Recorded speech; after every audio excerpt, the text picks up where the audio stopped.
Then we really focus on our mechanics, rule changes, and the goal is to, when we leave here, we're 100% ready, we're buttoned up and ready to start working our fall scrimmages with our teams, and then we're ready to go. First snap, we're in midseason form, full speed. So we're excited, it's time, and we're ready to go. So.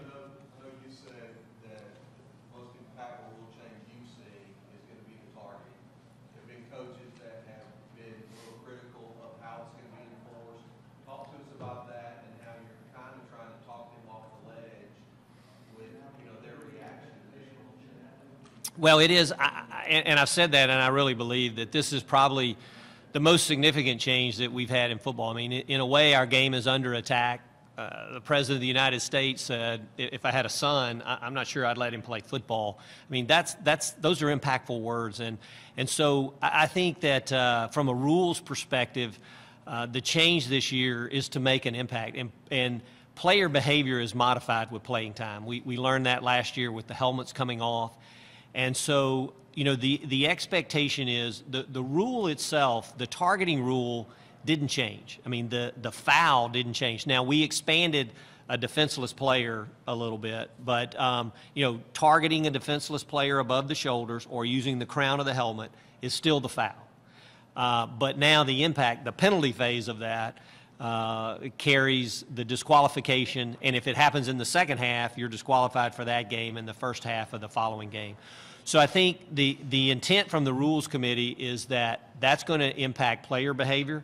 It'll impact from a coach. I mean, coaches do a great job of teaching, heads up tackling, see what you hit, but now lower your target. And so I think if the coaches do their part, the players then execute that properly, and then when they don't, officials make the call, have the courage to make that call, then I believe it will change and take out some of these dangerous contact fouls. And the great thing about it is now with instant replay, there's a backstop. So if these calls, these are instantaneous, fast acts, and the official has to make a quick judgment decision.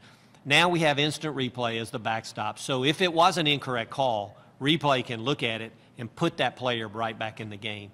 So I think with all those components in place, it's the right time for this rule change, and I think it'll have an impact on our game, and it won't take away the greatness of it. What do you say to players? There was a player that went on record yesterday that said, this is rendering us to flag football.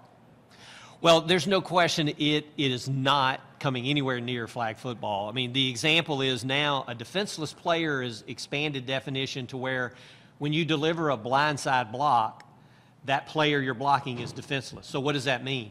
Well, that doesn't mean he can't be hit. I mean, you can still, in their vernacular, blow him up, but you just have to stay off his head.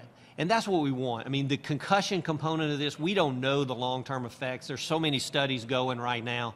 So I think we've got to make an impact. But to the players, here's what I would say also. A few years ago, we were getting a lot of hits on the quarterback's head. And it was almost like you had a 6'6" defensive end coming around the corner to a 6-foot to a 6-foot quarterback, and their natural reaction was, well, I'm 6'6", I'm going to hit him in the head. Well, by continually penalizing that, now we've made an impact. I mean, last year there were less hits on the quarterback's head, and to a fan, that didn't change the game. They didn't see less sacks or less excitement and enthusiasm. So that's what we really need to do to get the players to make the proper technique, lower their target, and they can still make hard contact. So it's just like that. We talked about now a quarterback who throws an interception. As soon as there's a turnover, that quarterback stays a defenseless player throughout that down. But it doesn't mean he can't be touched. He can be blocked hard. You just have to stay off his head. So it'll change their technique, but if they do it properly, it won't change the game at all.